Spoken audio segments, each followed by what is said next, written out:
اگرچہ برصغیر میں تبلیغ اسلام کی شروعات مسلم تاجروں نے کی تھی، لیکن اسے زبردست کامیابیوں سے ہمکنار کرنے کا سہرا صوفیہ کرام کے سر ہے۔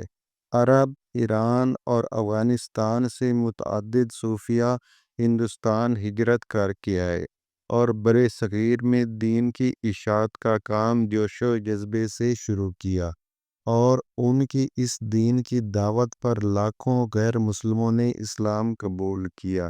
حضرت حسین زنجانی، حضرت علی حجویری، حضرت خواجہ معین الدین چشتی اجمیری، حضرت بہاؤالدین ذکیہ، حضرت نظام الدین اولیاء، حضرت بابا فرید گنج شکر، حضرت خواجہ قطب الدین بختیار کاکی، حضرت صابر کلیر شریف، حضرت شیخ رکن الدین، حضرت مخدوم جہانیہ جہاں گشت، شیخ جلال الدین تبریزی، حضرت بو علی قلندر، حضرت سلطان باہو اور بے شمار دیگر صوفیہ کرام نے طویل مسافتیں طے کر کے مختلف شہروں اور آبادیوں میں ڈیرے لگائے۔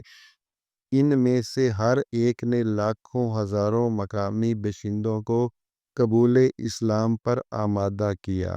ان کی کرامات سے متاثر ہو کر لاکھوں کی تعداد میں ہندو حلقۂ بگوش اسلام ہوئے۔ اس وقت ہندو معاشرہ ذاتوں میں بٹا ہوا تھا، اور یہ معاشرہ اونچ نیچ کے بندھنوں میں بھی جکڑا ہوا تھا۔ نفرتیں، کدورتیں اور عداوتیں عام تھیں۔ ہندو مت کی پیچیدگیوں اور برہمنوں کی اجارہ داری سے عام لوگ پریشان تھے۔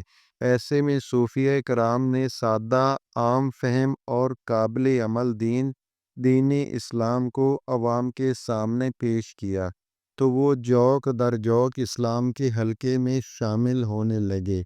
ہندو معاشرے میں بیوہ کو خاوند کی چتا میں زندہ جلنے پر مجبور کیا جاتا تھا۔